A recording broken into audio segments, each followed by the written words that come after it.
Well, let me ask you this. Given everything that's going on in the world, do you want a population that has the ability to think and be creative? Yeah. Yeah, there's no question. Yeah. Yeah, absolutely. Because that's the way that you would teach those things, right?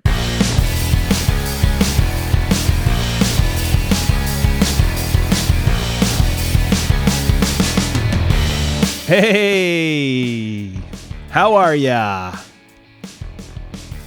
I'm all right. Sitting here in my basement, staring at the window. It's kind of a gray and cloudy day. On this back to school Tuesday, which it's not for me, but I know it is for a lot of people. I can remember being a kid, going back to school. Things are starting back up in a couple of weeks at work here at the Performing Arts School where I teach and do organizational stuff. Anyhow, to that end, our guest today, I'm glad you're here. I'm so glad you're here. It's been a couple of weeks, huh? You missed me? Did I miss you? Yeah, I've been busy. Hope you've been enjoying your summer. So our guest today is Mr. Tim Crofts. Tim is a piano player in Halifax, Nova Scotia. He is also a university professor. He's a lecturer at the Fountain School of Performing Arts, Dalhousie University. And I didn't intend for this to be a back-to-school episode. It was recorded earlier in the month of August. But given what we ended up talking about, it seemed appropriate to release it today. Tim, what's his bio say here? Pianist Tim Crofts' main area of focus is improvised music. This includes the study of jazz, extended performance techniques, and experimental musics. Tim is co-director of the SuddenlyLISTEN improvisation workshop with cellist Norman Adams and is a faculty member of the Halifax Jazz Festival's Creative Music Workshop.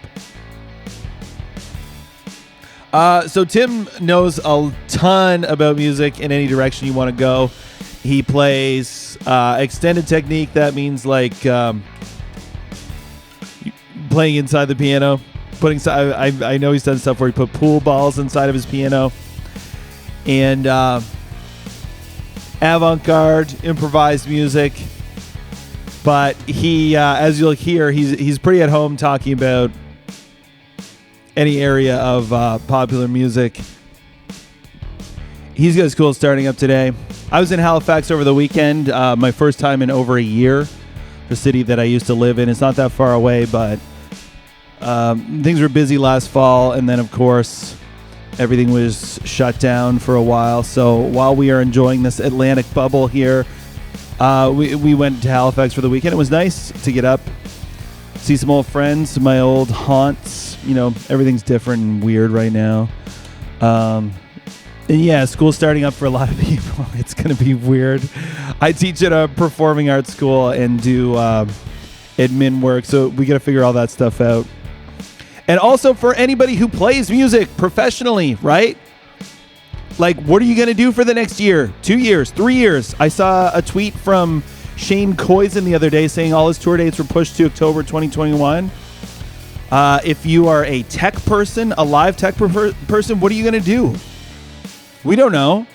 And, you know, even when things settle down, like, people's habits are going to be so different. I know. Now, I will say this.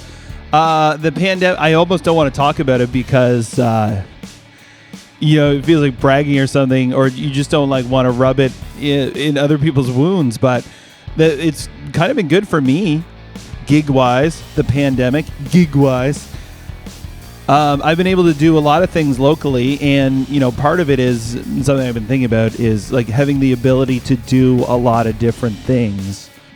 Where one of my own frustrations, I'm sure I've gotten into this in the show, is that I play the drums, and it was my first instrument, and I was, you know, like looked like the most fun thing to play, like the same reason everybody gets into it.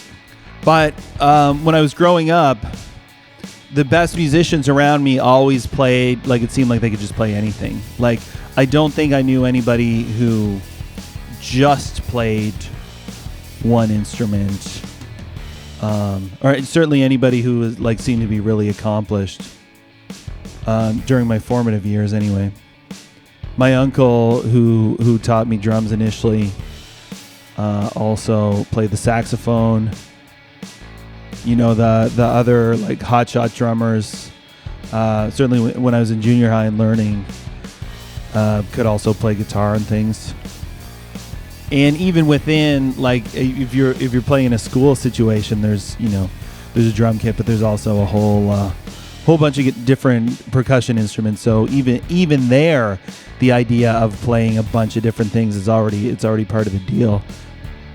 But anyhow, all of that to say, it's been good for me. I've gotten to do a bunch of things. I played on the St. John Boardwalk a few times. I just booked another one for the end of September. I'll be there September 26th. But I've played solo several times, which is something that I got into doing. I guess doing open mics here in St. John initially, but busking at the farmers market back in Halifax, and it's good for you, kind of thickening up your skin, like toughening up, so you don't care so much what people think. I really think that's an important part of it. But I also played guitar in guitar and harmonica in a fringe theater show this summer, which we did a week of shows for that, and it was fun because I got to sneak in like kind of some of my own free improv work I've done into how because it was a soundtrack for a puppet show. So sometimes it needed a song and sometimes it just needed noise. We got to play at the Imperial Theater. They've been doing a thing called the Incubator Project there, where they can't have shows, but they do have, their staff's all union. They're a non-profit. They exist to serve the community.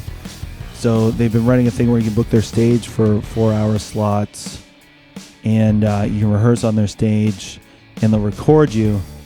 So I did one on my own. I also did one with my band, The Exhortations, which began life as a two-tone era ska cover band that I joined early last year. A friend of mine was putting it together, and I was relatively new in town, and so it seemed like I didn't have a band that I was playing drums in, and that would have been the situation, and it seemed like a good way to meet people. So anyway, he actually left the band earlier this year. We did, and it was like explicitly like a political dance party with the goal of we played a get the vote out show in October, I guess, of last year, whenever the election was. I think it was early October. Get out the vote show with Dumpster Cub in the backstays here in St. John and Callie's. And one of these things that just couldn't happen now. It was a bar show and a bunch of people out. Anyhow, it was really fun, and then the project went on a back burner for a bit. We started it back up in January, and then Judd, who was like the kind of founding member and the glue of the project, he just had too much going on, and so he stepped down. I feel like I don't want to use the word quit, but anyway, so he was out, and then the pandemic, quarantine, lockdown, blah, blah, blah hit. And so it was like kind of moot anyway for a while. But so we rekindled it this summer, and with the idea, we booked one of these things at the Imperial Theater, and Damon, the guitarist, had the idea that, everybody in the band writes music, so why don't we use it as an opportunity to workshop some of our own songs. So that's what we ended up doing, and we have two sets now. One is our ska cover stuff, which is interesting. Is I didn't know anything about that music. There were only a couple of the songs that I'd heard before. Other members of the band had grown up listening to it or whatever. And anyhow, the other half of the stuff we're doing is our original material. So I got to play with like a 6-piece band backing me up. We've had a couple different guys fill on drums while I get my guitar out, which is pretty cool. Like when I play solo, usually it's either like just a guitar, or I've got like a setup with a looper and some pedals and a drum machine to fill out the band. And it's because of my own experience being in a band, that it's such a grind.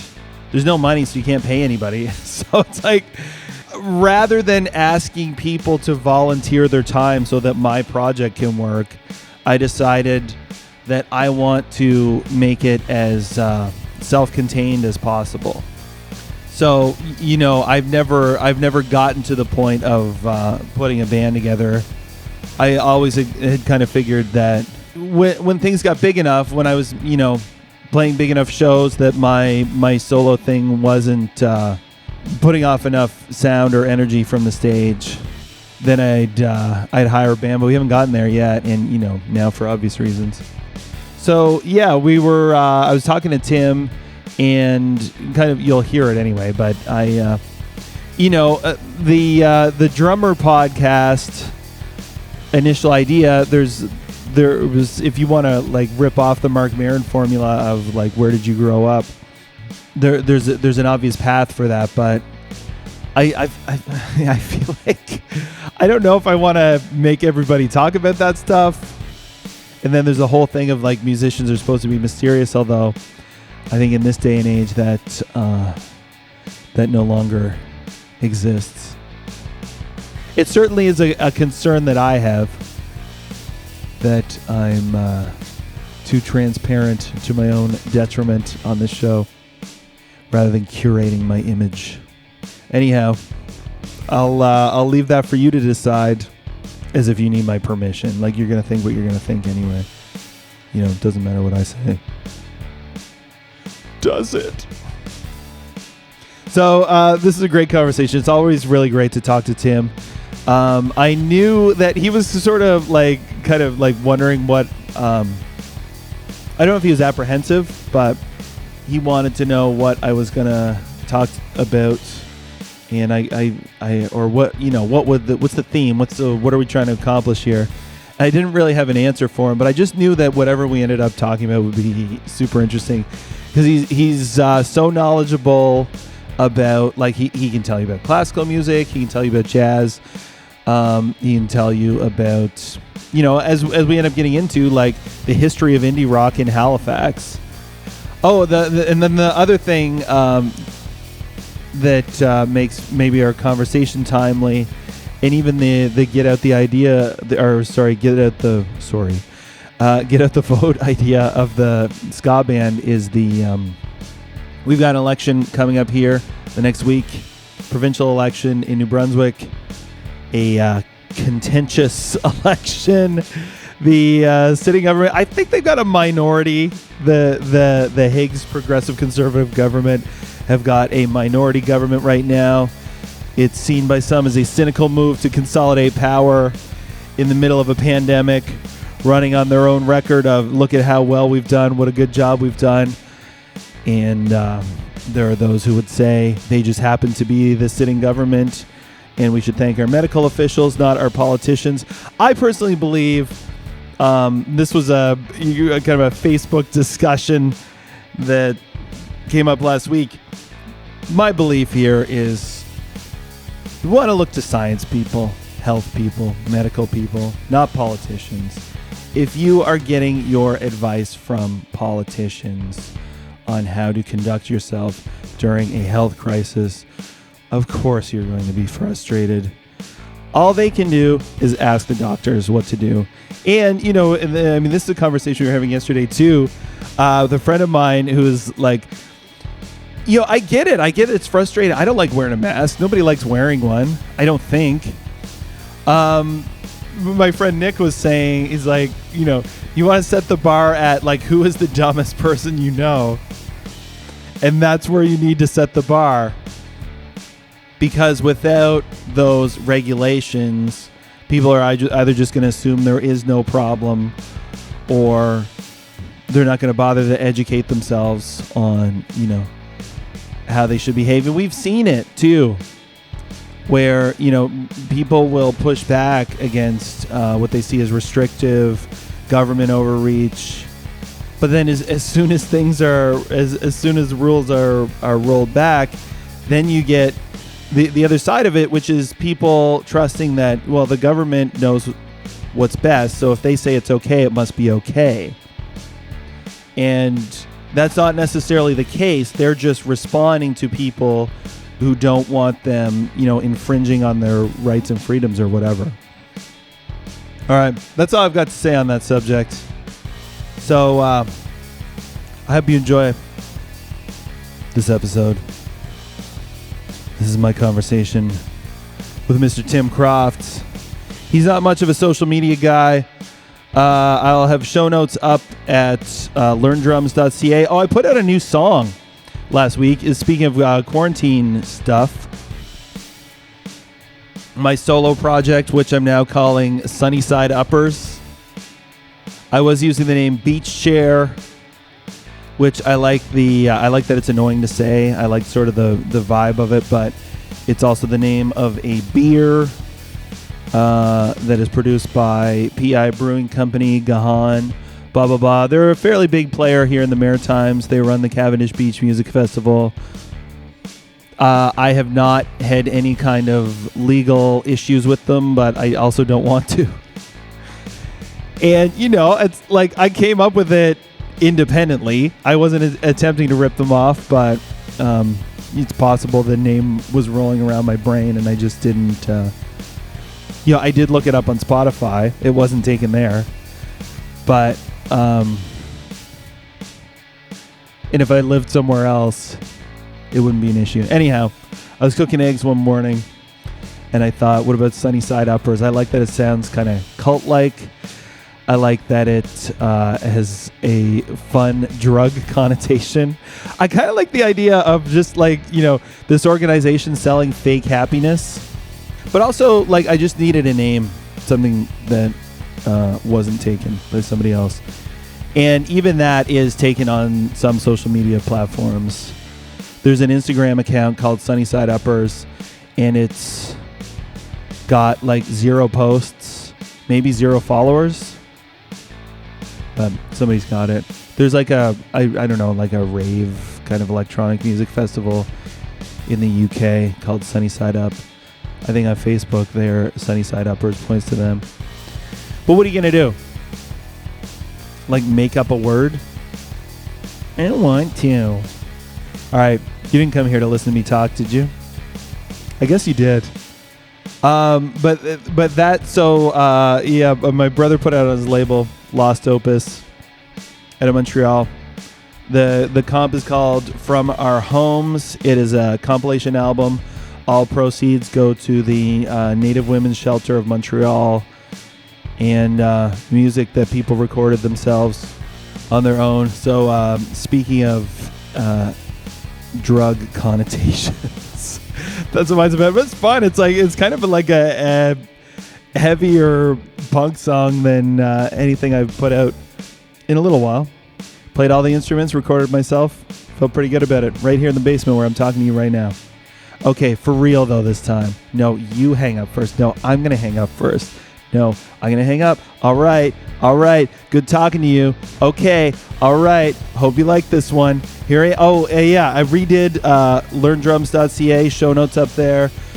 Streamlined it a little bit. I'm going to be tweaking it more in the coming days and weeks. So you can look there for... I discovered I got 2 different blogs going so I got to move the past episodes and into the main thing because the notes aren't there for them. And then at a certain point last season, I just kind of burned out on doing the notes. I was like, who reads these anyway? I don't care. I stopped doing them. Also, the Instagram, I feel like the Instagram is choking my reach, so maybe I got to start doing timeline posts more. Which I stopped doing because I already had 2 Instagram accounts. I had a personal one and that one. And at a certain point, it was well, what is this for? I thought about turning it into a meme account, but then you still got to keep up with it. Whatever you do, you got to keep up with it. So I cut everything except the 31 days of drum tips, which was intended as, if you've never played the drums before, here's how you can go from 0 to having all the skills you need to be, play with some people, entry level in 31 days. So if you're curious, go to Learn Drums on Instagram, and it's there. It's free. I made it for you for free. You're welcome. This show is free. Give me some money. You don't even have a way to give me money if you wanted to. What kind of a business model am I running here? Maybe I'll start a Patreon. set up my own PayPal or like Venmo or something. No, you should go to Los Opus on Bandcamp, pick up the comp. You can buy my stuff on Bandcamp. So you sign up for the links are all there. Go to learndrums.ca. You can find all that stuff there.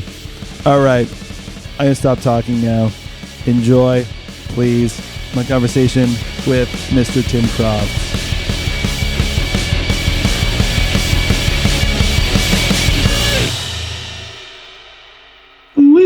Okay. I did hear that.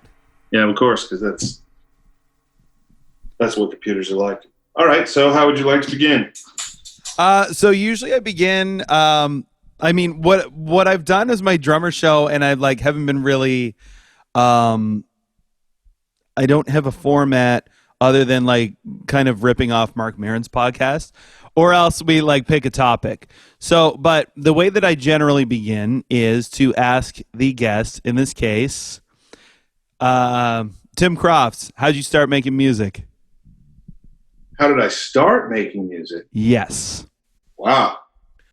Why do you do what you do? Or why do I do what I do? These are big questions. They are. Well, which one do you want me to answer? Well, we'll start from the start if you're comfortable going there. Well, yeah. I mean, I'm of that age where I would have started playing music in the 80s as a kid. So I played guitar and stuff, right? Did you idolize Steve Vai and that sort of thing? No. I was a little before that. Who did I idolize? I don't know, like Jimi Hendrix and Alex Lifeson and Rush and stuff like that. It was more of a classic rock kind of thing. Right. I was never a shredder. I was more of a rhythm guitar player. Yeah. How'd you get into that stuff? Is it just what was on the radio and in the culture, or what? Yeah, it was just what people listened to, and I was into rock music when I was younger, anyways, and so I had a friend too who played guitar, and so I went and had lessons with the same teacher type thing, and that's how I became the rhythm guitar player, and my friend was the lead guitar player type thing. Yeah. But we learned tunes and we hung out in garages and played and wrote our own tunes. I mean, it's like the same old story, except that there was nowhere to play.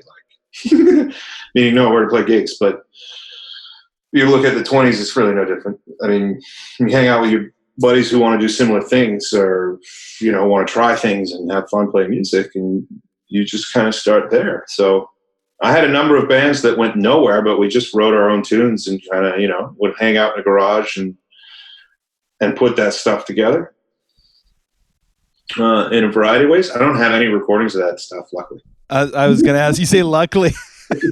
I don't. I mean, somewhere there's a Summer Rock video floating around, of me. But no. That was before you would really record. Before it cheaper options for recording became available, and home recording. There wasn't really home recording in those days unless you had an 8-track, say, right? Right. Otherwise, you're booking a studio. Yeah, and kids didn't have that kind of money. I was right around the time, say, when a band like Thrush Hermit or Sloan would have been doing that, but I never really got that far. These were always just bands that we messed around in, and various people in different bands, but all the same, group of about 10 people. Some of whom are still playing music, but most of whom are not. Mm-hmm. And this is in did you grow up in Halifax? Yeah. Yeah. So, I was around when Thrush Hermit first started playing in Sloan and stuff like that. Yeah. I was going to see them play in Gottingen Street. Were you into that scene, or was it just a thing that was going on? It was a thing that was going on, and I was pretty into it. I was into going to shows, right? Because there was that was maybe the beginning of the all ages scene here in this town, the Flamingo or whatever. And there were lots of bands to go and see. I mean, everybody only remembers, say, Thrush Hermit and Sloan for the most part now, but Weasel Face Judge and all kinds of interesting, from weird arty bands to just punk rock bands. And so, yeah, I remember going to churches to see that stuff and, moshing and all that kind of stuff. Right. Neat. It was a fairly short-lived period. I didn't care about indie rock once I went to university to study music, whatever that means. But early on, I was down with that, and I played with some of those guys, and was in similar places, etc. I just didn't really follow it through. Right. So just so I can get like kind of my own purposes, because part of my interest in doing this too is just like to kind of establish a history of music that's been made in this region and get a sense of it for my own self, but also just like, I don't know, to create some kind of document that hopefully somebody will find interesting. So time period, I'm just kind of wondering when all of that would have been, like, you would be playing bands around when, and when year wise would that like all ages scene have been happening? So for me, that'd be around 1990 when I started doing that, basically. Yeah. And it's right around then, you know, again, if you really want to know about this, you should talk to Lucas Spears. Right. He was pretty involved in that stuff, right? He was there, like for everything. Yeah. You know, the first independently released vinyl in Halifax, Lucas bought that, like the first copy. You know, when they opened the box, like, yeah, you know, so. But, what was it? Do you know? I can't remember, but he would be able to tell you all that stuff. He still got all that stuff, too. Yeah, I have one. I have the Cinnamon Toast compilation here somewhere. Well, you know, Lucas was in Sloan, right? No, I didn't know that. Yeah, he was early on. So he's really connected to all that stuff in terms of playing. And then Rebecca West, right? So you should talk to he's on this. I have this. Yeah. So I don't know. I would say sometime in the early 90s that started to happen. You'd probably look at when, I don't know, is it Cinnamon Toast? Is that like the first label here? I think they were a label. Yeah, they were a label. Because I think Rebecca West is on this thing. I haven't. I mean, you'd have to look into NASCAD as well. That's really where it comes from. But I think early 90s thing. As I understand it, like before that, Halifax was typically dominated by cover music. Really? Yeah, there wasn't really an independent, you know, like you would see in New York, any of the big sort of U.S. cities and stuff, that you have independent music movements. But I guess, as I understand it, that wasn't really going on here. It was a lot of cover music, and these were sort of the first people to start to do this, you know, and probably inspired by what was going on. Oh, sorry, that's my fridge. Do you want me to move? Probably by what was going on all over North America. Yeah, well, because I know like there's a legendarily Sonic Youth played at NASCAD in like 1986 or something, and there's like 12 people there. Well, I'll tell you that if you want to put together you know, I think on music, Halifax, etc., NASCAD is important in so many ways. Not just sort of what you described, but that Steve Reich was at NASCAD and did a bunch of workshops there. Really? Yep, in the 80s. And a lot of that has to do with NASCAD kind of really having a close connection to the downtown New York scene. How so? That was, again, Lucas would know a lot more about this, but Gary Neal Kennedy, who was the chair at the time, or the director, whatever you would call it, he's an order of, you know, a member of the Order of Canada, et cetera, visual artist. And they had their own, for instance, I have a book. They had their own publishing company, and they published a book about Steve Reich and his music when he was here. They were just extremely visionary. And even when I went to the States to study in 2002, when I would meet older artists, et cetera, they would often, and I'd say, you know, I'm from Halifax, they'd mention NASCAD. Really? There's a place called NASCAD up there, and blah, blah, blah. So NASCAD had a real good reputation with that kind of scene. Right. You know, and they brought not just musicians, not just artists, visual artists, musicians, all kinds of things. So I'm not surprised that Sonic Youth early on might have been there. Steve Reich, I'm sure there's even more that they were in connection with. Well, that's interesting too, because that would have been around the same time period, I think. And it's a sort of like, I remember reading about it rather on Halifax Locals when that was a thing. But of course, that crowd would have, not that nobody would have known who Steve Reich was, but certainly Sonic Youth would be more of a, more understood, I think, by the people talking on that thing. But it's still, I think that you just have to kind of recognize here that there's a connection between the music scene and NASCAD. Oh, absolutely. I think even so anything that goes on at NASCAD, I mean, you can't. It's not like you can say, okay, well, the scene was influenced by Steve Reich or anything, but it's like that. There was a variety of exposures that were possible across different kinds of art forms, and surely what does come from, excuse me, the diversity of stuff that they were looking at NASCAD at the time is certainly the idea that you make your own art. Right. Yeah, absolutely. The artist thinks you make it. And so that's, I think, at the root of a lot of these bands. Not to say that they were super arty, you know what I mean? And in their aesthetic. And I mean, some were.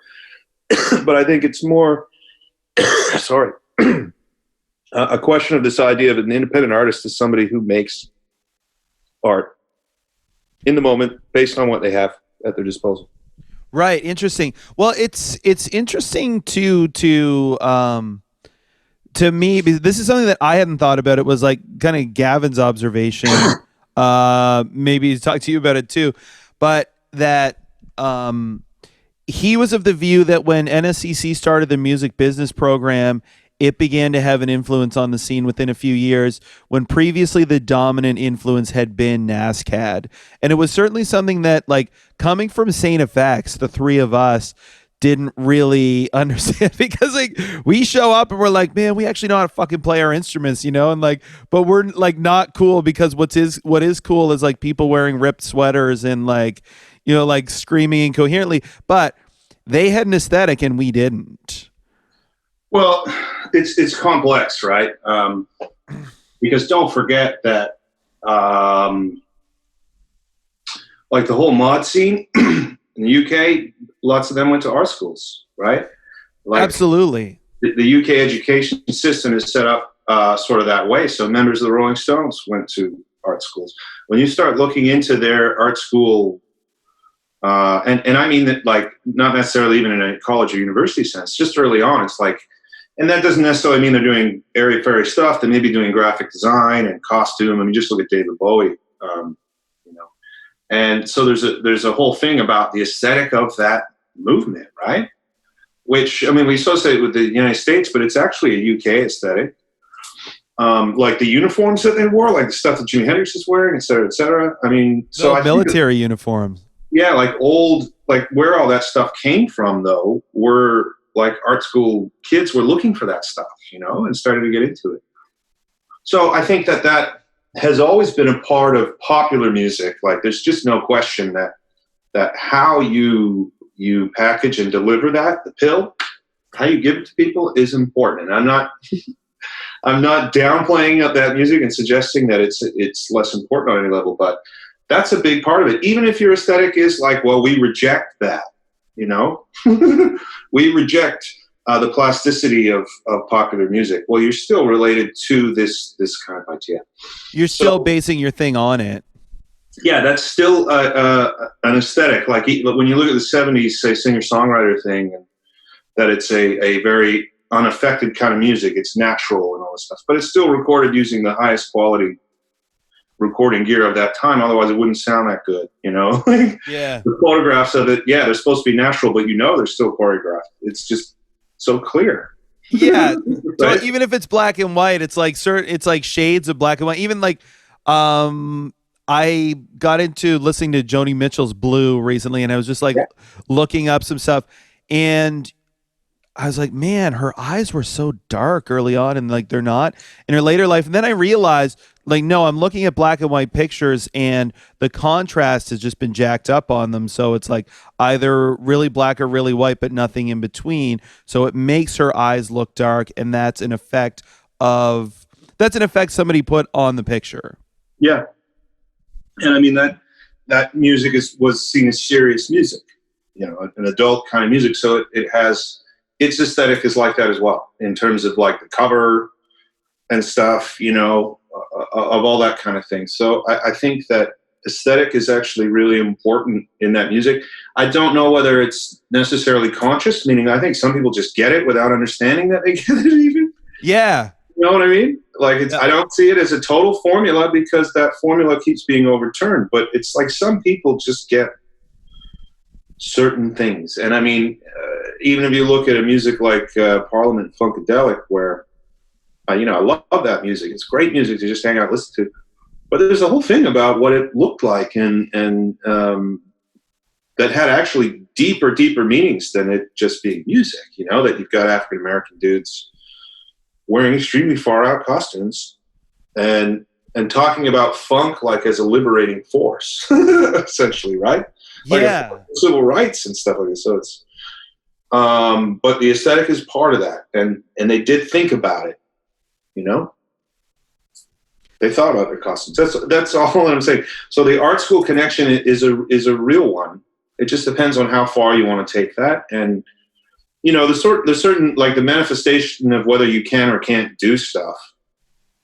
I mean, that's just, I don't know what to say about that. I just think that's like, geez, I don't know if I want to go on the record. It's just, as you get older, you just see that as a misguided, youthful thing coming ultimately from privilege. You see what as... Probably the idea that you don't need to know how to play, or you don't need to. It's almost like an anti-intellectual sort of thing. And I mean, I've taught some of those kids, or I don't know. I think they come over just to argue with me, to be honest. And it's intense because they don't understand history at all. So if you look at history and think that it's all, or don't understand that it's all explorative and experimental on the same level, i.e., your Bach, going all the way back to Bach, because I had a kid who I was like, you should learn some Bach because then your fingers might work. And he was like, oh, well, it's old, that's old bullshit. Why would I do that? What was he into? This guy pioneered this system. Like, this is, for his time, is radical new music. And it's like, it's just like nutritional stuff for me, almost on some level. It's like, you need to eat certain kinds of food, son. You need more iron or whatever. And you're not going to say, like, I don't like beats, or I don't know. I just don't understand that as I understand that ultimate complexity isn't really an aesthetic for me, or music isn't judged based on how good the players are. But I think on a personal level, when you get into it, I don't understand why you don't just pursue it as far as you can, beyond just it being like a hang for you and your buddies to hang out and get drunk and get high. And I did plenty of that when I was that age. But it's funny, I had students, who are like, well, we rehearse 5 times a week and stuff. And you're like, wow, that should be a well-oiled machine. And you go see it, it's a mess. And it's kind of like, well, what do you do in those rehearsals? And they're hangs. And that's fine, too. I think that's a big part of music as well. But at some point, you got to want to move forward if you want to have some kind of existence in music that's going to last more than, say, 5 years. 10 tops.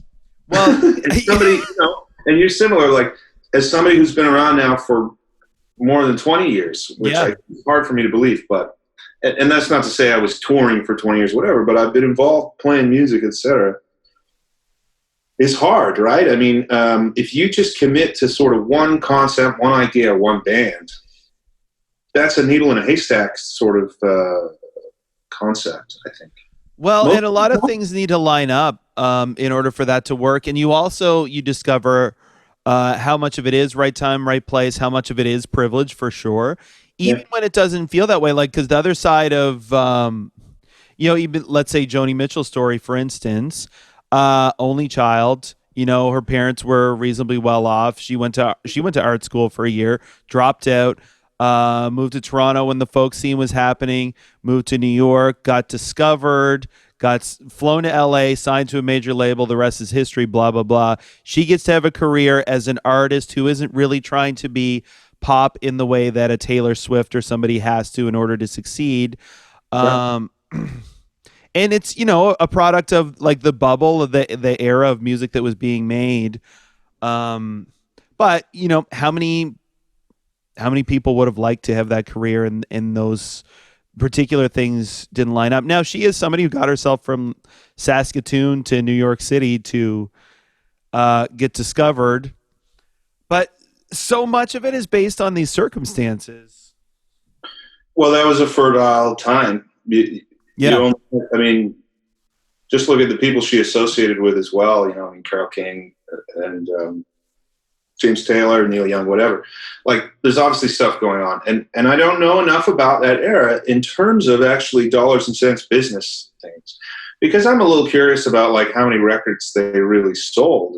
You know, I know Carole King sold millions upon millions of records, but I don't know. You sort of see it as a time when labels are more, I mean, and this is sort of almost a cliche at this point in terms of how many people have talked about it, but the label's more interested in developing an artist through the format of releasing albums. So it's way less sort of immediate success formula based. Although eventually, I mean, if you look at, say, Neil Young's career, then you see that it does become, you know, the various issues he had with his labels moving forward, that it's like that aesthetic sort of did clash somehow with shit that went down in the 80s.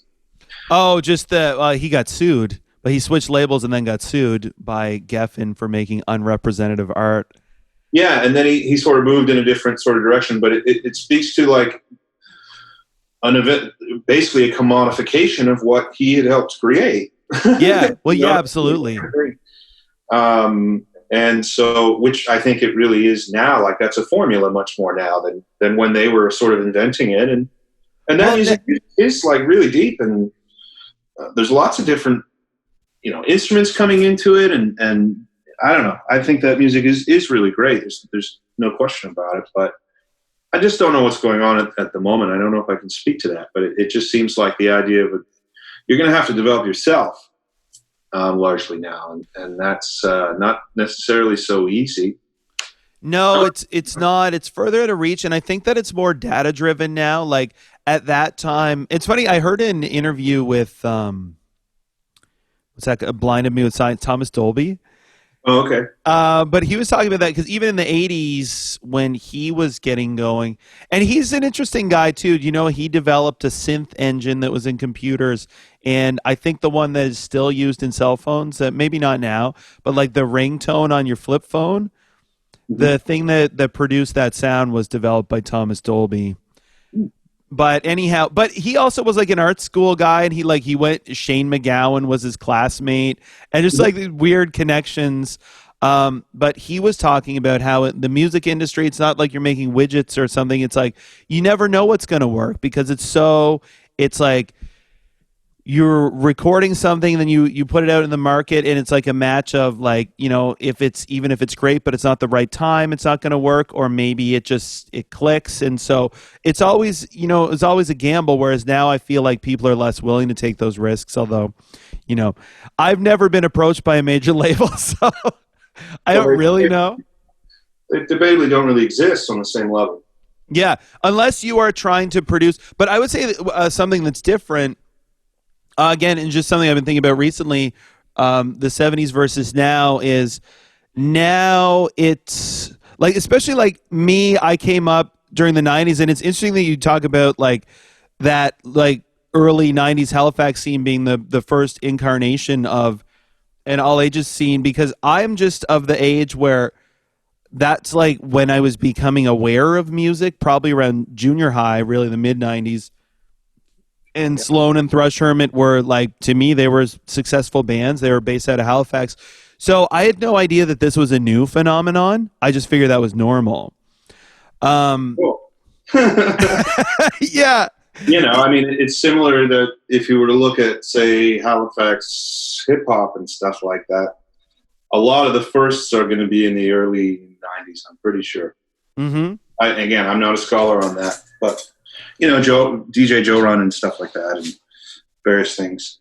Yeah. So yeah, there's a lot that starts around that time. You know, I mean, it probably even relates to population density stuff too. That Halifax, I mean, you got to remember, you're talking the 1920s or 1940s. It's just this small Navy town, basically. Yeah. So there's not a legacy of music that you would find in a major center. You know, that's not to say there's not stuff going on. Believe me, but it takes a long time for it to be possible to have a scene. I mean, then there's all that stuff about the Arrows Club and like R&B that was going on in Halifax and stuff. What is the story there? I don't know about any of this. Well, just that there was a lot of there was like a vibrant rhythm and blues scene, and like it was more regional and localized. Like you get these like a pocket James Brown or something. If you understand what I mean? Like no, what do you mean? Well, it means it's not James Brown. Yeah. But it's like almost like a localized version. It's your local James Brown, yeah. Yeah. And they were all run by African Nova Scotians and stuff like that. Although the scene itself, I'm pretty sure was integrated, so to speak. But anyways, there was the scene, and part of it was because we actually had a circuit at that point that reached this far, and we don't anymore. In terms of playing through New Brunswick and et cetera, like those things just don't go on to the same degree. You mean a circuit just within the Maritimes? Yeah. Yeah, that's something I remember. I was doing a manpower job years ago at the Metro Center when it was still called that, and one of the guys working there was wearing a tour tech jacket, and I asked him about it, and he said that he used to be a lighting technician, and he would travel just around the Maritimes with bands doing lights for them. And everybody had their own PA, their own like full backline that they would travel with. And he said there was an A, B, and C circuit in the Maritimes, and you can make a living playing the C circuit. Yeah. That's just like, the East Coast of the United States early on as well. You have circuits, and they may be clubs, it could be barns, whatever, but at least you can get because we're so isolated here, right? That's how you would get acts coming from Montreal and Toronto and even up the East Coast more commonly. Just the fact that they could do a run while they were here? Yeah, because you don't want to come to Halifax and then you're like, holy shit, because in those days you probably wouldn't be flying. No. Those bands. So where do you go? Like within Nova Scotia, because things are different now, but even when we were doing the indie band, it's like within the province of Nova Scotia, Halifax is great, but where else do you go? You go to New Glasgow, you go to Truro, you go to Sydney? Yeah. Well, I think that there were more what I would call drinking holes. Right. All over the province, and you just would do that all through New Brunswick. There's a lot of things to talk about because there is the phenomenon of people actually going to your local drinking hole to see music, which was more common and is not now. Yeah. People like just taking a chance, just going out because there's nothing to do at home, partially. Well, it's just what you do. That's the social thing. And like you go and see, you may not even be listening to the bands, but they're there. And it's like typically it's got to be a good scene that you want to go to. And meaning that some people are attracted to really greasy, sleazy clubs, but, or it could run the gamut, So that, even within my own lifetime, I can speak to there being more clubs in Halifax than there are now. And they're not particularly good ones, it doesn't seem to me, in terms of facilitating music and stuff. The Double Deuce, and again, Lucas Pierce would speak better to all that kind of stuff, but Halifax has been better right. than it is now. And that's because all this indie shit that's gone on, but there hasn't been any real investment in terms of government, in my opinion. Investment in facilities, etc. In infrastructure.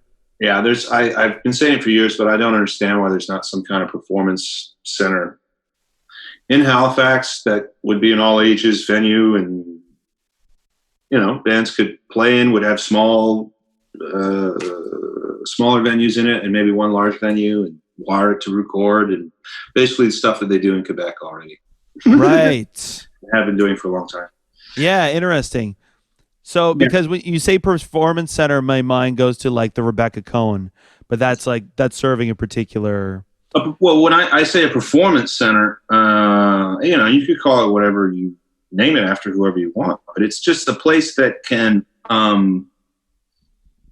stage multi-performances. Yeah. So you can design it so you have a stage, you can have a rock band, but you can also very easily remove that stage and it could be suitable, say, for dance, or you can remove that stage and there's a pit there, and so you could have some kind of chamber orchestra. Like I've played these places in Quebec, and again, you just find that the community understand that those places are there for them, so they'll show up. That's the whole thing. If people don't show up, there's no energy. There's essentially no energy in this stuff, and that's pretty much the end, I think. Right. Do you think that there's also a perception, like, I find it interesting that you would frame it like that. The community understands that it's there for them versus the idea that, like, my tax dollars are going to pay for somebody else's hobby, essentially. You know what I mean? Sure. Or am I just projecting that? Well, there is within our culture a funny tendency to, like, celebrate the arts, but not really give a shit about it, for me, on government level. I mean, you're going to have granting and things like that, but it's particularly designed not for infrastructure. So I would understand why some people would have questions about it, sure. But that also gets into the way that artists and the arts have been portrayed in our culture and stuff. And this is a weird part of the world where people really don't understand that. The idea that artists are people who just sit around and don't do anything and reach off of public dollar or whatever, where it's like, no, well, those are the hardest working people I've ever known. They have to be. Yeah, well, and there's no glory in it either. There's no sitting around sipping wine and stuff like that, No, I didn't I would love to. until I started working at a university. Then you'll see meetings where people stand around and drink wine. But yeah, there's not really, I mean, that's capitalism, period. That the tendency not to see the arts or a real emphasis on creativity on a cultural level as actually having utility further down the road. I mean, people might say that in theory, but there's not this idea that, like, well, maybe if we could create a education system that's much more openly creative in a variety of different media, et cetera, that maybe that might cut down on the rampant anxiety that's going on. If you teach those things in the right way. Right. Or maybe it might cut down on jobs and the employability of all of our young people and create an entitled population full of people who just want a handout from the government, Tim. Well, let me ask you this. Given everything that's going on in the world, do you want a population that has the ability to think and be creative? Yeah. Yeah, there's no question. Yeah. Yeah, absolutely. Not afraid to take some kind of risks and understands collaborative activity, because that's the way that you would teach those things, right? Yeah, well, absolutely. I know. I mean, I just finished doing 2 weeks of rock camp, and it is interesting how, and it's like, I've never needed to be sold these things in terms of, like, learn an instrument, it'll make you better at taking tests or whatever. But it is true, the idea of, and listening is such a huge part of it too, where one of the hardest things to get people to understand, especially if they're young, it's like you put a bunch of young kids in a room with instruments, and they need, if they don't have an activity every minute, then they're bored. So, if you have a band with different people at different levels, and you've got to take a minute to get maybe the foundation together, because this kid doesn't understand chords but can read tabs. So we need to figure out how to communicate the song in a way that everyone's going to understand and can play it together. But that means some people are going to have to wait. And that's just the reality of rehearsal. But people start noodling right away. Sure. If you're not, if they're not being given an activity, and then the same thing when you sit down to, actually play through the song. If people aren't listening, then they're not locking up. Then they're trying to, like, kind of showboat their parts. They're not really paying attention to how they fit into the rest of the band. And, like, those skills are so valuable anywhere you want to go. Yeah. I mean, listening is probably the most important skill that you can learn. And I mean, not just listening, but what you do after listening as well. And I don't know. Yeah, well, how you respond. I mean, it was such a huge shift for me as a drummer, just getting my head out of, like, do people think I'm any good versus, like, hearing it's like, well, like, I actually get to drive this band and like control the energy flow and the shape of it to some degree. And that's really the exciting part out of playing live. And once you can, for me, once I was able to wrap my head around it, I was no longer ever worried about like if people thought what I was doing was cool, because I my hands were full just trying to do the thing I was supposed to be doing. But it's like there's no room for that stuff if you're really truly engaged. The only way it starts to creep in is if you're like either you're bored or you've got so much space available, mental space available for like worrying about what other people are thinking, because you're not really focused on everything that's going on around you. Yeah, well, in the end, you're probably not really playing music all that much. That's how I feel about it. It's like a lot of time in a practice room. I mean, even think about rock camp. It's like, well, okay, all of a sudden they're getting to play together a fair amount, but they don't exist in that kind of reality. They exist in hanging out in their bedroom, noodling around and stuff like that. And then every now and then you show up together to play. I don't know.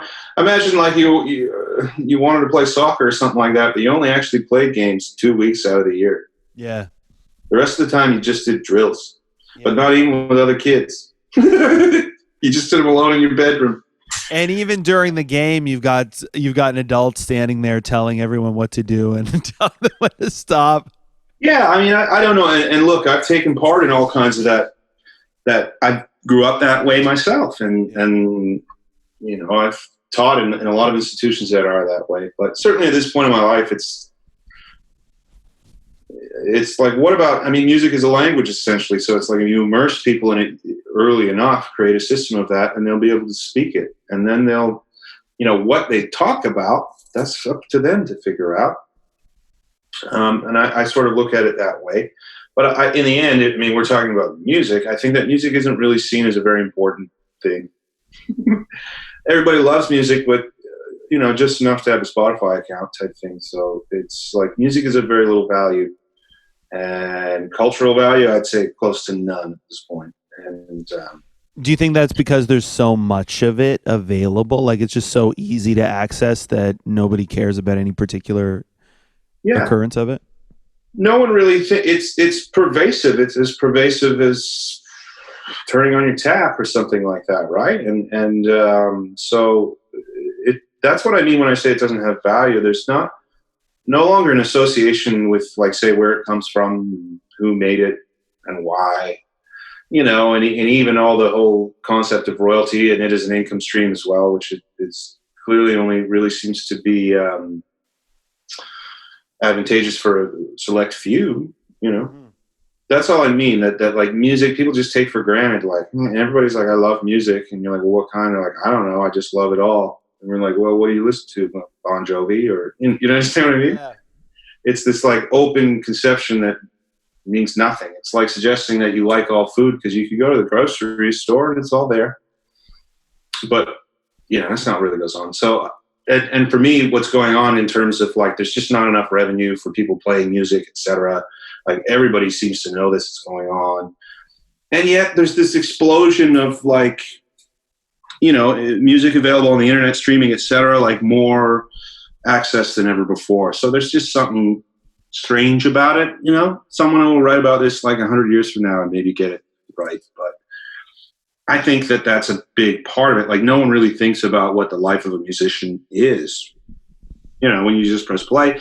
Even for me, I was getting music, as we were, CDs, tapes, but at least you still have stories of like having to go and get them and the scenes that were there and hanging out in the record store or et cetera, like totally. And also like I had to hide like CDs and tapes because, I would have gotten in trouble or would have got them taken away. It's like, that doesn't happen anymore. Well, that started to happen more in the mid 90s, right? You're going to get, you're not finding so much like swearing and foul language in music and stuff like that until around that point. It's the, maybe rap music helps open the door there, but that's true.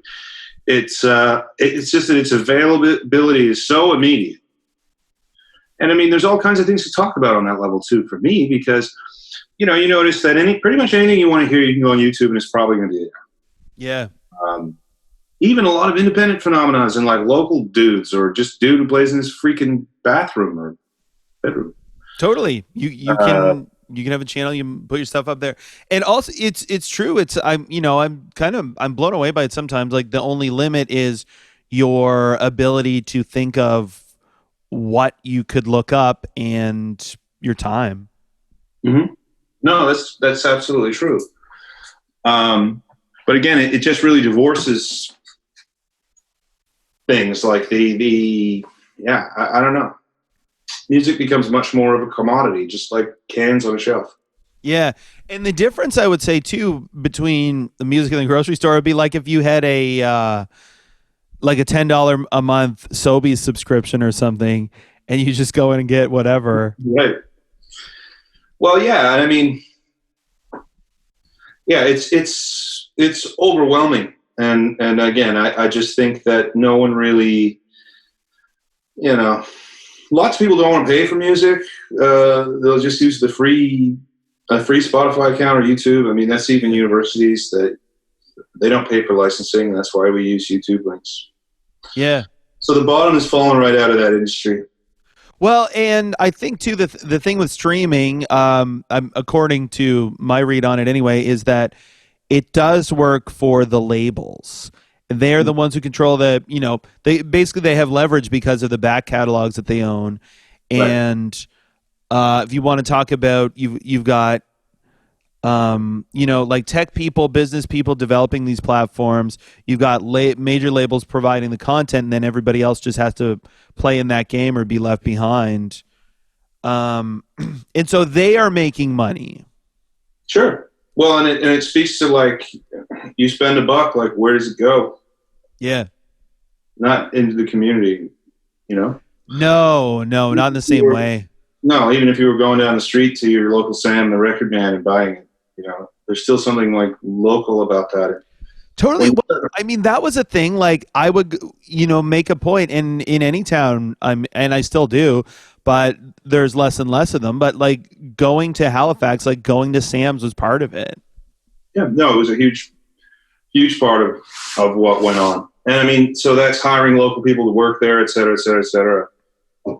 Making everything, in this cloud sort of thing. It's where revenue is actually going. I just think it's interesting and not much going into the community. I mean, outside of then trying to create a flourishing independent grassroots sort of movement or scene, which I think is at the moment almost more desirable to trying to run some kind of major record label thing. Some kind of major success. Well, you still got to imagine that selling a recording off the bandstand, you make $10 or something on it. It's still better than one download or streaming for sure, right? So streaming, I don't know what. So 1 million plays equals about $4,000. Yeah, streaming seems to be very volume oriented. Like it's going to work. It's advantageous for people who are going to have lots and lots and lots of hits. Somebody who's obviously going to be on a smaller level, then it's just not going to be as advantageous. So then it's more about trying to reach those people who do perhaps want to buy a vinyl copy of something. Or, and let's not pretend that they're not still around, because they are, but they're just not in force like they used to. That used to be what everybody was. And when that was your only option too, I mean, and like vinyl, sure, I love it, but I understand that it's like I can only listen to it at home. I got to keep my records out of the sun because they'll melt. There's like so many pieces of the chain that can fall apart. And I also plug my phone into my stereo all the time. The biggest thing that I have invested in and don't use right now is CDs. Which I haven't bought lately, but I have a bunch of them, and my only CD player is on my computer. Mm-hmm. But people are it's like path of least resistance. People are always going to do what's easiest. Yeah. Well, but the industry is going to push in that direction. Oh yeah, of course. I mean, the industry killed vinyl the first time. Well, it always wants to update itself is the music thing, because then you have to keep rebuying your music collection. Yeah. That's where the streaming thing, I don't know. They're going to have to create a whole new format. Like, you need a chip in your brain in order to listen to music. Well, I think ultimately, though, it's like when you get into and again, I mean, this is speculation on my part, really, but if you're an executive, you are making money. Like, that is your priority, and artists are basically disposable.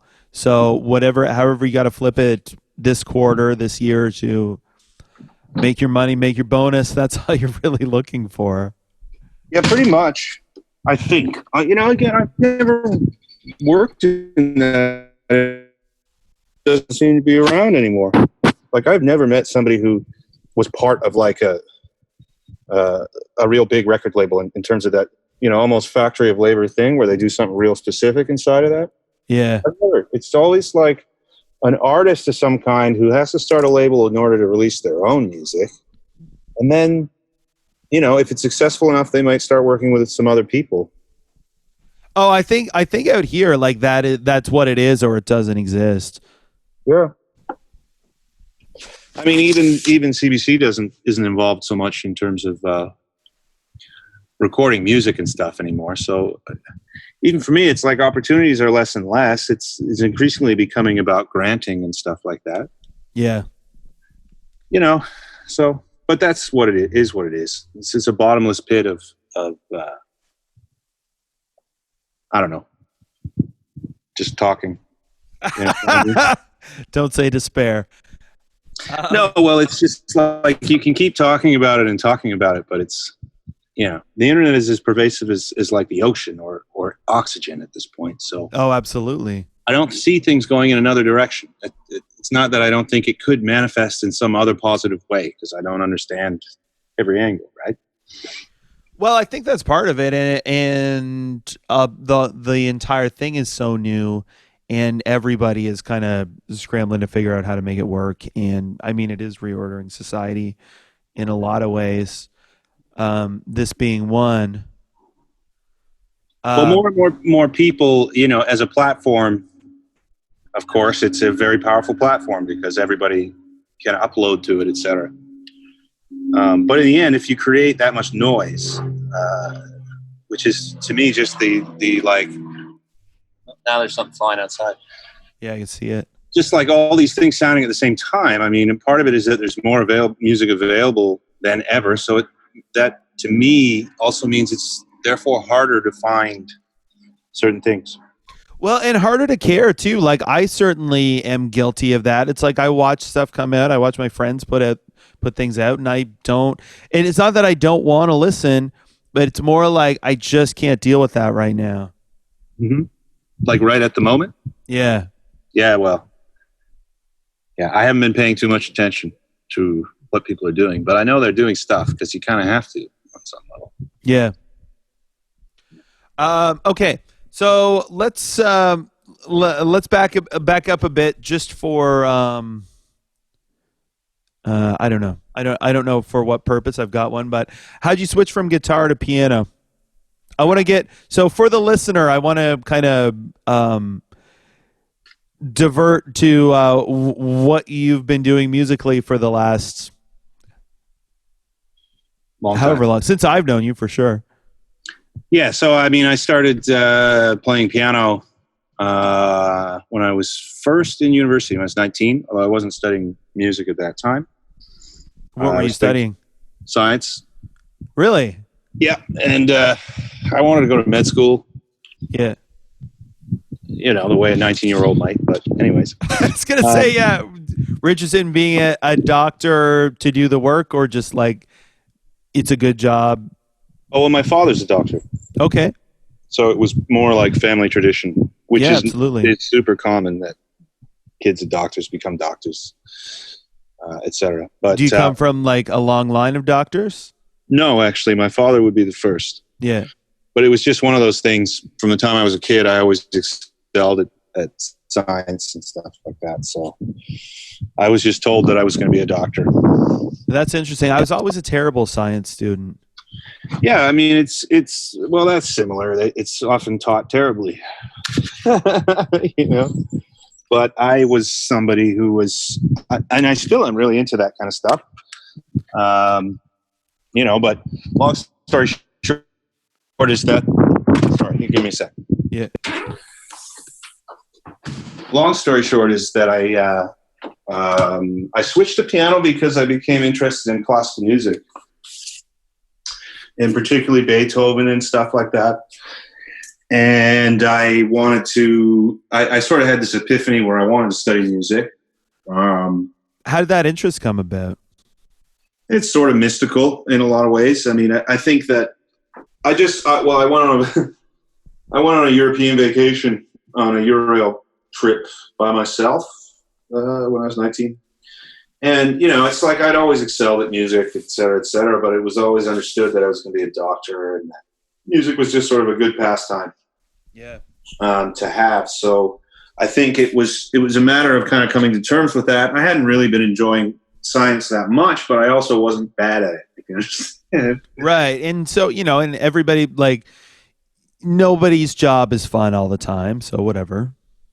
Well, one of my problems, this may sound funny, is that I've never been overtly bad at anything.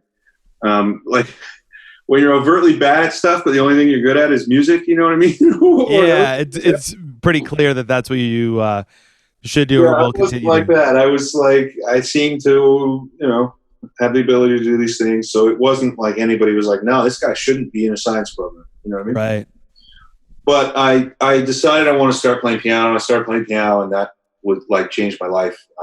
It was extremely natural, like from the first time I started playing. And so that just sort of took over. That became all I wanted to do.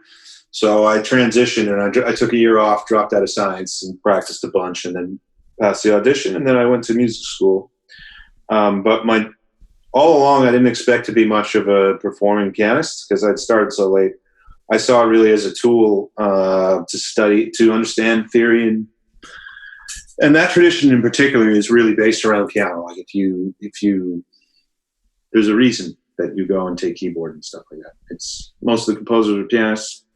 I mean, there you go. But then I started to actually be pretty good at the piano in a sort of unique way. I mean, my playing of classical repertoire was good, if I do say so myself, but it took me a long time to learn them. Yeah. Would you have immediately started practicing? Because the thing is, like, you got to practice, you know, all day, every day, sort of. Yep, I did. I started practicing upwards of 8 hours a day almost immediately. And that was really bad. I ended up with all kinds of performance injury shit. Like the first year of me doing this was insane, but it's so long ago that I forget. Like I was also psycho committed though, in a way that like a certain energy of passion that I don't have at this point in my life, which is weird. Like I was willing to go through that pain, and I did. Like, and that's the only way you can get into university in a year, you know, on that level. Yeah. So yeah, my thing was that I suddenly realized that I wanted to be a musician at that time.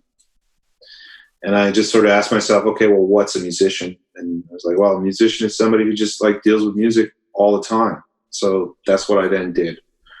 From that point forward, if I'm not practicing, I'm reading books about music, you know, doing everything I can. And now, like, again, 25 years later or whatever, I have a fair cachet of stuff to draw from. You know, I did, early on, I did a radio show on CKDU called Songs Without Words. That was all 20th century classical music. And that's how I learned about that repertoire. And by doing the radio show. Yeah. I learned as I went.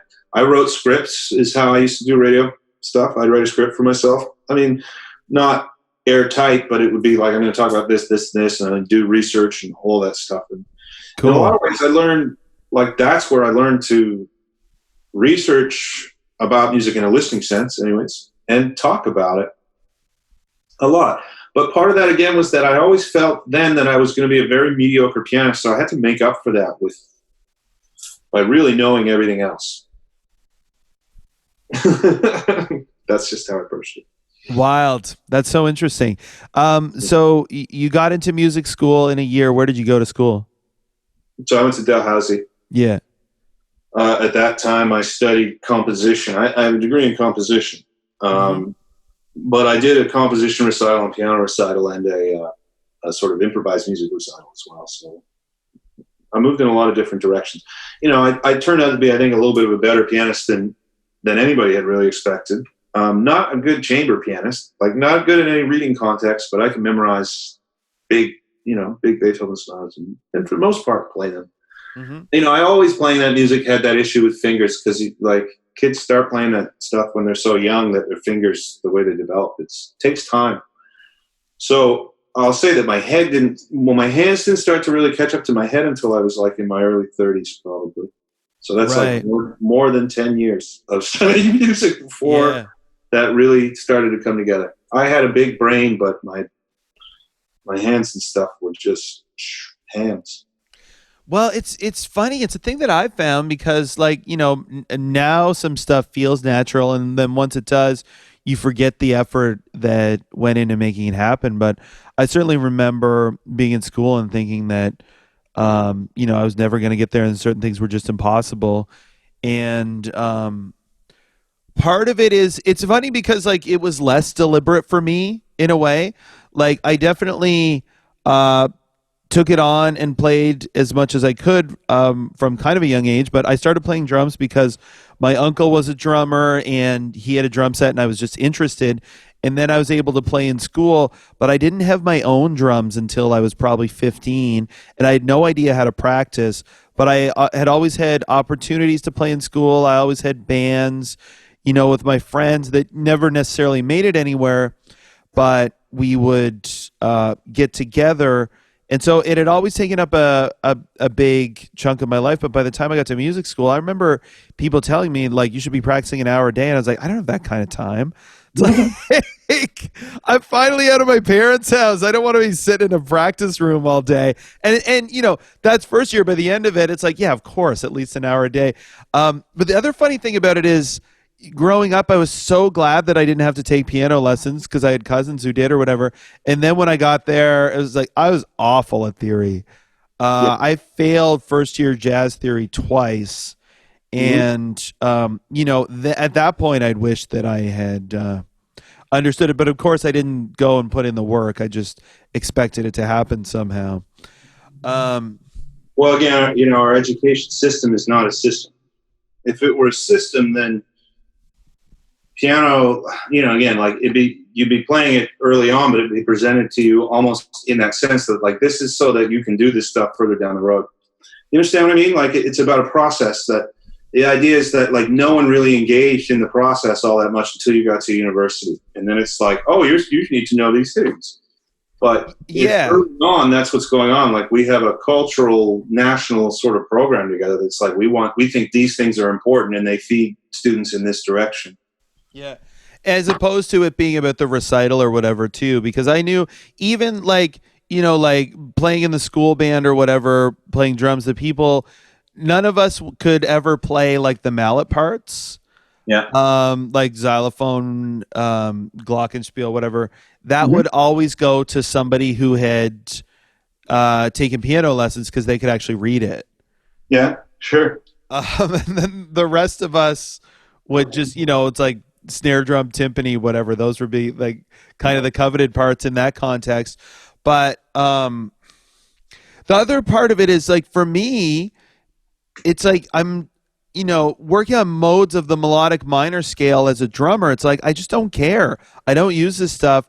I don't personally feel a need to know this for any reason. I remember talking to a classmate who's like so excited about this guitarist, and he's like, man, how you liking this stuff? I love it. It's so applicable. And I was like, maybe for you, it's not at all applicable for me, other than I need to learn it because I'm being tested on it.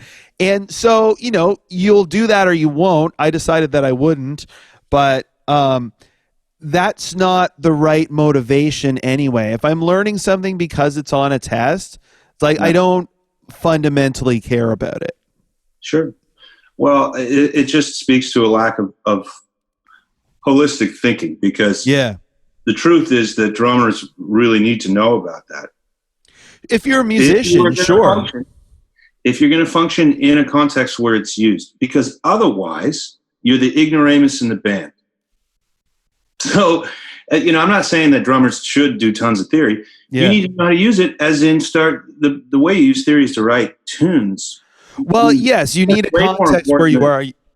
Than improvising, soloing with it. So it's a catch-22 is what I'm telling you, because it's like I worked with lots of drummers too. I got them through all kinds of stuff when I was in school because they would struggle with history or whatever and not want to do it. It's like you also don't want to end up coming out of school feeling like you can't be intimidated by theory. You understand? Like that's my other thing. It's like you want to just give people enough skills so that when somebody does say something, like for me it functions this way, that it's not going to blow me away. I'm like, yeah, whatever. I'm using this mode of melodic minor. Okay, whatever. Like, fine. You understand what I mean? It's just because that's not really what music is about, etc. So yeah, you're right. It's like how is that going to be applicable? Well, everybody, what you need is a standard of musicianship, not a standard of instrumental stuff. This is what I feel about things. Yeah. I'm really opposed to that. I think it's better to be a musician than to be a pianist, and it's better to be an artist than to be a musician. But it's how you use it. And this is for me, like if you are learning that kind of stuff in theory and then you have ensembles where you're expected to write and present tunes using those things. Sure. Then it makes sense. There's a context. And that's what I ultimately, and it is definitely my own fault for deciding partially it is like, I've never had to try in school. So this either like clicks or it doesn't. And I don't really have a way of dealing with it if it doesn't. Yeah.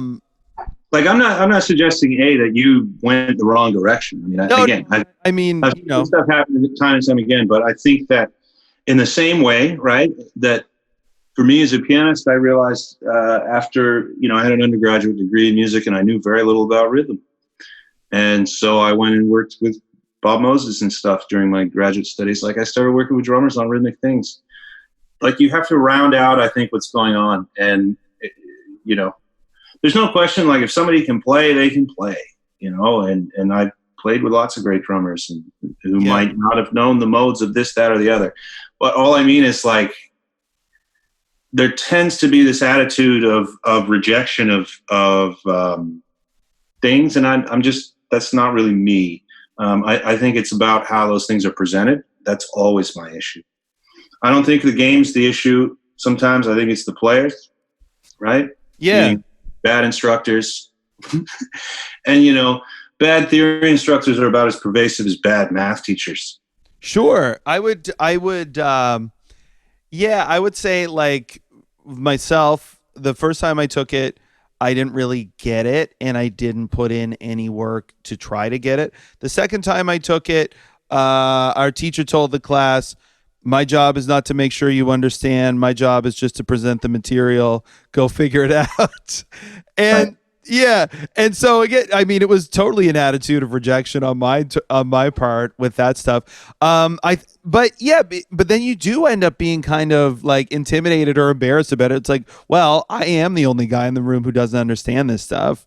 Mm-hmm. And you're like, well, what am I, an idiot? But and that's the thing, like theory is presented like math. There's a reason I said math, because it's presented as this real esoteric thing that like lots of people hate, but you got to do, or right. Whatever. And it's like, that sucks, because that's not what theory is supposed to be about. That's only when old tired dudes in cardigans get a hold of it. I think that if you teach it in the right context, where it's not, where you can openly ask questions about it as well, about rules and why there are rules and what those rules serve. Because the fact is there aren't really any rules, theory. Well, it's like, even the word theory, right? It's like, it's sort of like, you could speak to this better than I could, but like, it's kind of looking at the concepts of what's actually happening as opposed to, like memorizing a bunch of steps so that you can be valid or whatever. Well, theory is dissection. To me, by definition, it's breaking things down, cutting them up, and you just have to remember to put everything back together again. Right, and so I guess what I'm saying is like, but the thing exists first. Yeah, well, of course. Yeah. Yeah, there's no question about that. Yeah, you have music that's people create music, and then it's usually historians who come up with rules. It's all about whether you are approaching it from a historical sense or not. So, I mean, the interesting thing about jazz is that, I mean, why did you even have to take a jazz theory course? And it's like, because when jazz became institutionalized in the United States and later here, they mimicked or modeled it on a classical music format, which means jazz ear training, jazz theory, jazz history, jazz ensemble, and private lesson. So the thing about jazz is, I've always found, is there's a real question about whether you should teach theory like outside of an ensemble. Maybe you should only teach it in that context, actually. Right. Like you're playing and stuff like that, because that's what it's about. As somebody who studied classical music and then moved into jazz, I think that the difference is, in so many respects, that when you're given concepts within jazz, the idea is that you're supposed to use them to make things, like not just to look at things. You use them to make things. Well, and also, like, so many of these things were innovations that, had to go and be discovered by somebody. Mm-hmm. Well, I mean, because I studied with George Russell, right? And for the listener, who's George Russell? He wrote the linear chromatic concept of tonal organization. He was a great jazz composer. And he had a concept, like a theoretical concept. But his theoretical concept is pretty open. Like it's not prescriptive, if you understand what I mean. It doesn't tell you what you're supposed to do. It's more like, here's some relationships that I have noted, from looking at various kinds of music. It is sort of designed around trying to find almost like a master theory of some sense, or you understand what I mean, sort of some kind of theory that can explain all kinds of different stuff. But his class, sorry? I was just going to say, like, some kind of organizing principle or system that just sort of explains like a guiding kind of principle that explains what you're doing. Well, it doesn't have to explain so much. It's just like a bunch of stuff or options. He does boil it down to a scale relationship, right? And I don't want to blow everybody away with theory and stuff like that. But the ramifications in terms of how you ultimately use that are basically infinite, pretty much. If infinity is even a thing. Like how you're going to use them. But I don't want to get distracted by theory, because that wasn't the point of bringing this up. The point was that his class is like, you have to come in every week and write a tune based on some kind of element of what he's talking about, which is fairly abstract tonal gravity stuff. And so you come in and here's a piece of music that I made surrounding this kind of thing. And it may be a great tune. It may be a piece of shit. I mean, who cares? Because you're just trying to use it. And the first time using something is typically you're not necessarily going to be quite so successful. The idea, and that to me is the idea of an experimental or experimentation, is you just do stuff. And then it's the search and reflect idea. Like you do things and then you reflect on what you've done and what has been successful and or not. And that then influences what you're going to do the next time you go into that situation or other situations. Does that make sense? Yeah. I'm just thinking, but it's a neat idea, like taking this idea and internalizing it and using it to create something. Well, but that's what theory is supposed to be. You learn 2-5-1s if you're a jazz person. Yeah. Like that as a concept actually can be taken extremely far. I would demonstrate. You can substitute the qualities of your 2, your 5, and your 1. You can do 2-5-1s around the circle. I mean, that's like the most basic thing ever, really, if you think about it, right? It's just pattern-based. But the number of ways that can be used, you only have to look at the history of music, for Christ's sake, right?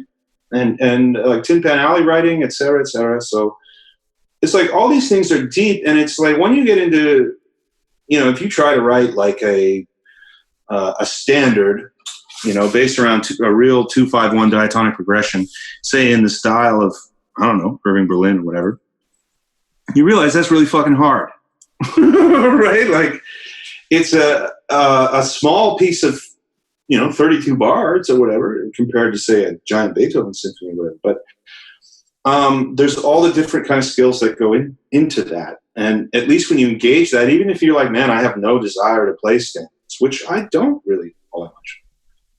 I can still really appreciate the craft of songwriting in them, melodic writing and harmonic thinking. That's like really, really great. Sure. And then when you're interested, it's like, there it is. I don't know. For me, so jazz theory didn't really make any sense to me until I actually started either using it or had enough in my brain that I was hearing music and I knew that's like, well, that's what it is. It's a bunch of 2-5-1s around the circle or tritone subs, etc. Well, that's what I found. Like, sorry, go ahead. But I'm going to say you still don't tend to listen to music so that you can name the elements. I mean, that's like a child. God, no. Unless, like, if you are a student, like if you're discovering these things for the first time and you're excited about them and you're like excited that you have the ability to identify them. Yeah. But it's the same thing. Like it just depends on who you are. All kids love trucks and trailers and stuff, right? And dump trucks. But very few of them might be inspired enough eventually in their life to want to know how one works, you know what I mean? Or why the engine works. Music education, the big problem is what's the end point? Because music is not really a career anymore. Right. And these older systems, particularly because I work more in a classical one, but it's designed to facilitate a model that doesn't exist anymore. The model that it originally facilitated, though, was great for its time in some respects. I mean, we have to say that, but it's, this struggle between perpetuating older models, allowing newer models, which haven't necessarily been proven yet to the same degree. And or it's even fully developed. Yeah. So can education get experimental? And like you and I both know from doing things like CMW, like, yeah, it can in certain settings. But in terms of like a pervasive paradigm, that hasn't happened at all. I don't know if that'll happen in my lifetime, in terms of rethinking almost on a nationwide sense, like what we're going to teach music. Yeah. What's the point? Why are we teaching it? It's not just to play music, right? It's other skills and stuff like that. My brother-in-law is a school teacher, and he's of the opinion that 20 years from now, school as we know it is not going to exist anymore. You mean everybody's going to be at home looking at a screen? I don't know. Just the whole thing is unsustainable, and it's not built for this century, and like just the entire model. Because I don't know a lot about the history of education, but I do know that it was based on creating factory workers, or based on creating workers who will go out in the labor force and for a kind of workforce that doesn't exist anymore. It's standardized. I think everything is moving in an increasingly standardized direction. I mean, the internet is a standardizer. Just look at cell phones, for Christ's sake, right? The standardization, even the online teaching, which I was involved in when I looked at a lot of did the workshops for that, they're all about standardization, universal teaching models, like things that are going to work for the most number of people, et cetera, et cetera. And that is terrible. I think it's the worst thing that could ever happen is a horrible educational model. Why do you say that? Because it's not flexible in any sense. Like it's going to be by definition then extremely shallow, which is what you find with at least I'm finding with most of the educational stuff that's being sent my direction, like the programs, platforms. Right. It's like, okay, this platform is pervasive in a universal sense, meaning it does a whole bunch of shit, but it does it all terribly. Yeah, and it's like it does enough of the job for enough of the people. That doesn't mean it really excels for anybody, or isn't nobody's really excited about it necessarily. It just is also not failing. Yeah, sure. Well, it's standardized, so it's not going to be able to address the individual student on any level, and that's part of the problem. that's going on at the moment. Maybe that's what's creating anxiety. And then it's going to become a course that only wealthy people might be able to do that. I think it's bad. I mean, education is actually pretty simple. It's about facilities on some level, but it's the standard of your teacher and the student to teacher ratio. Well, I was going to say, like, do you think that it ideally should be as individual as possible? Yeah. I mean, that's not realistic, obviously. But yes, it depends on what it is. You just determine there's some things you can teach, 20 kids in a classroom at the same time. There's some things you can't. And you need to get pretty soon at the kind of personal thing. I mean, how many kids just get turned off completely by the educational system, period? I mean, we've already talked in this discussion about people rejecting shit, largely because they just hate the whole model more than they hate the subject half the time. But then you do realize later, like, oh yeah, fuck, I should have paid attention in that French class, because if I were bilingual now, I could get a better job. Yeah, or I just could function. I know. It's like I went to France a few years ago, and I was like, growing up, it's like, oh, I'm in French immersion. That's embarrassing. And I don't want to actually make the effort of learning French because I'm being forced to. And like, there are rules that say I have to speak French in class. You go to the place, even you go to Quebec, it's the same thing. It's like, no, I'm just the idiot who can't speak the language. Sure. It's not cool that I don't know how to. Well, again, my experience educationally is French was taught theoretically, meaning you didn't learn to converse much. You did all kinds of writing and conjugating verbs. And that's exactly what we're talking about. It's like, it's all theory, so you just get bored to shit. In the end, you can't even speak the fucking language. When you're done, like, it's just makes no sense whatsoever. You can't, because you don't understand the accents, you don't understand the slang, you don't understand, like, there's so much of it missing. No, it's strange. And then, say, for somebody like me in the present, I'm in that weird situation where I can kind of read French a little bit. Can't understand it conversationally. It's just moving too fast, and really can't speak it. Yeah. But, it's not taught. I mean, obviously, again, you can take French immersion programs. I've got kids who their parents have made them do extra French stuff, and they're great at it. You know what I mean? So that is one of those things that in this point in my life, I'm like, man, did that ever let me down? I wish that hadn't happened, because it'd be cool if I could actually speak that language. I spent like 10 years. Did you do immersion, or did you do like core French? No, I would have just done core French. So, whatever that is, it's not 10 years. It's 13. Well, wait. It could be. It's close to 11 years. Yeah, 11 years. Although at a given point, I think I didn't have to take it anymore in high school. Yeah. So I don't even remember. I remember doing it in elementary school, though, and not entirely functional. But there you go. That's it. But it's a similar thing. Like, and remember that music is a language, so maybe it should be taught similarly, not as in the shitty model I've described, but in a conversational sense. Because it's important to remember that we've been talking about theory for some reason, but there are lots of people who are going to hear shit. They don't need to know what it is theoretically. You just hear it, all right? And you do stuff. Well, it's like that Picasso quote. It's like the problem with art is that people think they need to understand it. Mm-hmm. You hear a bird sing, you don't think about like what it is, the character of the tones or the intervals that the bird is singing. You just like it.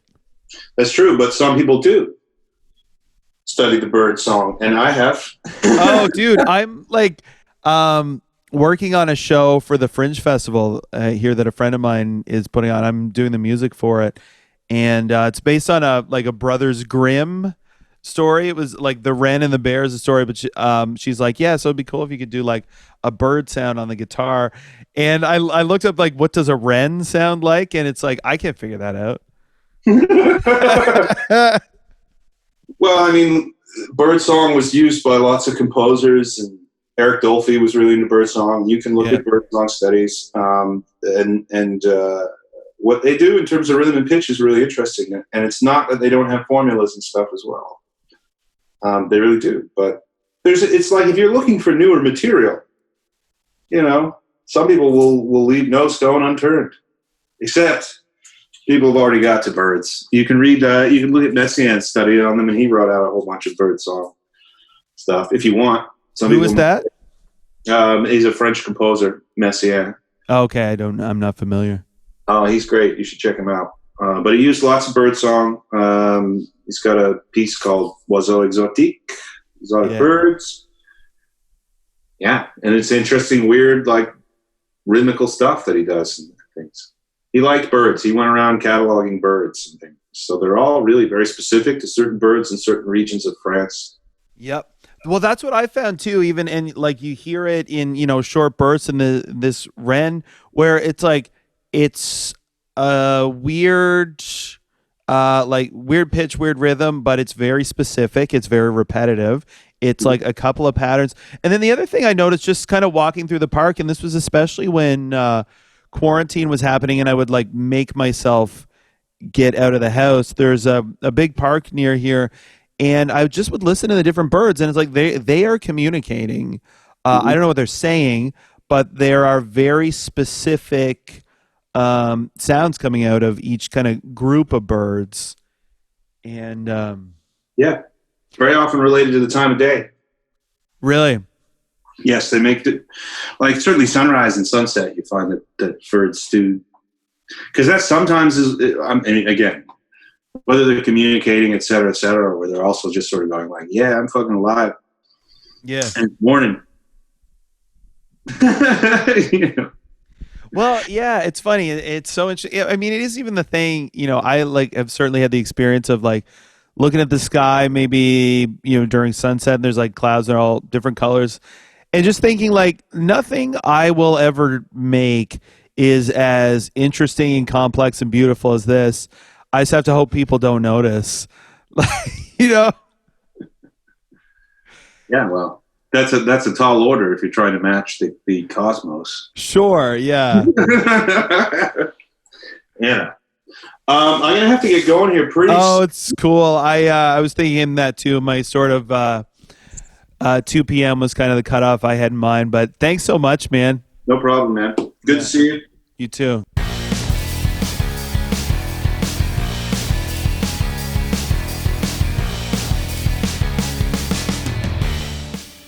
All right. Had a great time talking to Tim. As always, I always feel like I learned something talking to that guy. And this is the Learn Drums global brand empire. So we're just delivering on our promise here, folks. So if you like this week's episode, you want to learn more, learndrums.ca for show notes. I'll find some video of Tim playing. They're not up yet. So if you listen to this as soon as the episode goes up, they may not be there, but give it a couple hours. Chill out. Place busy, man. How are you liking the bi-weekly release schedule? It's working a lot better for me in the sense that I don't feel like it's taking over my life. All the other stuff I have to do has room to breathe now. Anyhow, you can let us know. You can get in touch via Instagram. Learn Drums on Instagram. You go to learndrums.ca. There's a contact form. I put one there, so you can drop us a line via email. Rate us, review us, like, share, subscribe, tell your friends, all that stuff. My next thing I want to do is put all the episodes up on YouTube, just as like, a video that you can listen to. Anyway, that's it for now. Got a cool one coming up for you in 2 weeks' time. Hope you have not got the September blues. It's funny, when I listen back to myself talking, I always feel like I talk really forcefully. Hey! And it's not necessary, but when I'm in the moment, that's what I want to do. All right, friends. Till next time, take care of yourselves.